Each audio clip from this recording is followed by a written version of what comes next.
It is indeed a great honor for me to stand in this august General Assembly Hall among leaders and representatives who represent almost all of humanity.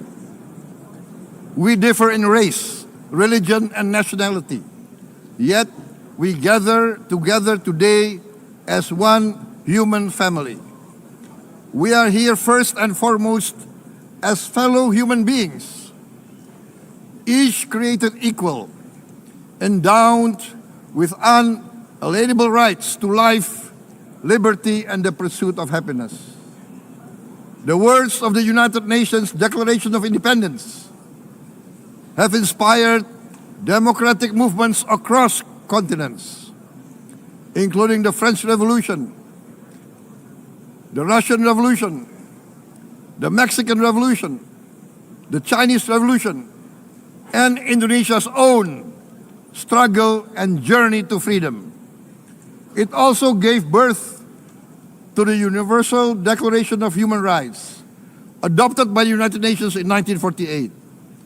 All men are created equal was the creed that opened the way to unprecedented global prosperity and dignity.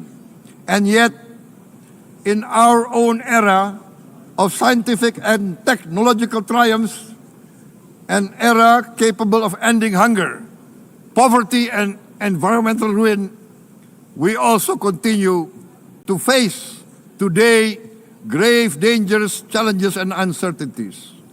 Human folly, fueled by fear, racism, hatred, oppression, and apartheid, threatens our common future.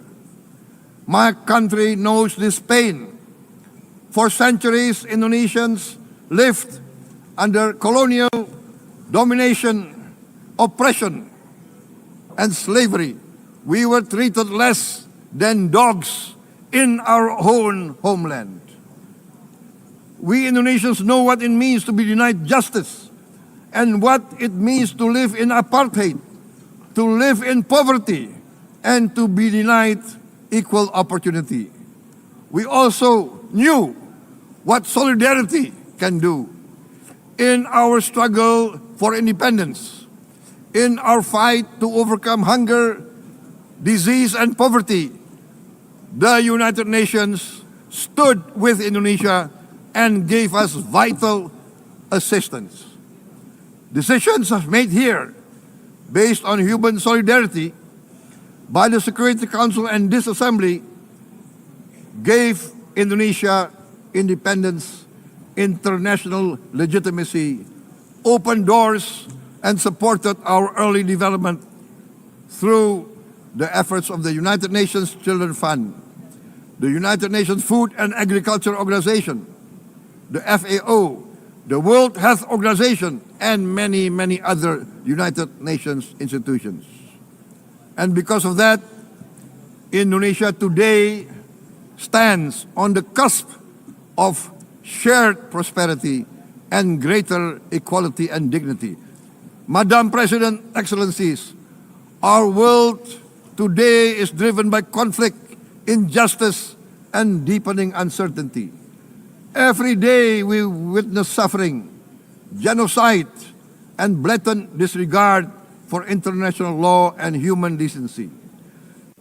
In the face of these challenges, we must not give up.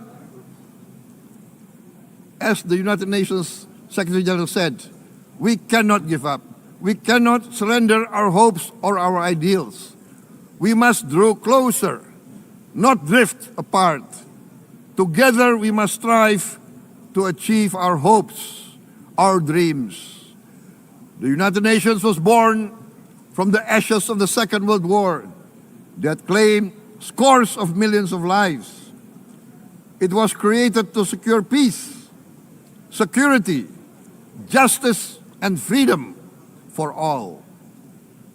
We remain committed to internationalism, to multilateralism, and to every effort that strengthens this great institution. Today, Indonesia is nearer than ever before to to meeting the sustainable development goals of ending extreme poverty and hunger. Because years ago, this very chamber chose to listen and uphold social and economic justice. We will never forget. And today, we must never be silent while Palestinians are denied that same justice and legitimacy in this very hall. Excellencies, Thucydides warned, the strong do what they can, the weak suffer what they must. We must reject this doctrine. The United Nations exist to reject this doctrine. We must stand for all, the strong and the weak. Might cannot be right. Right must be right.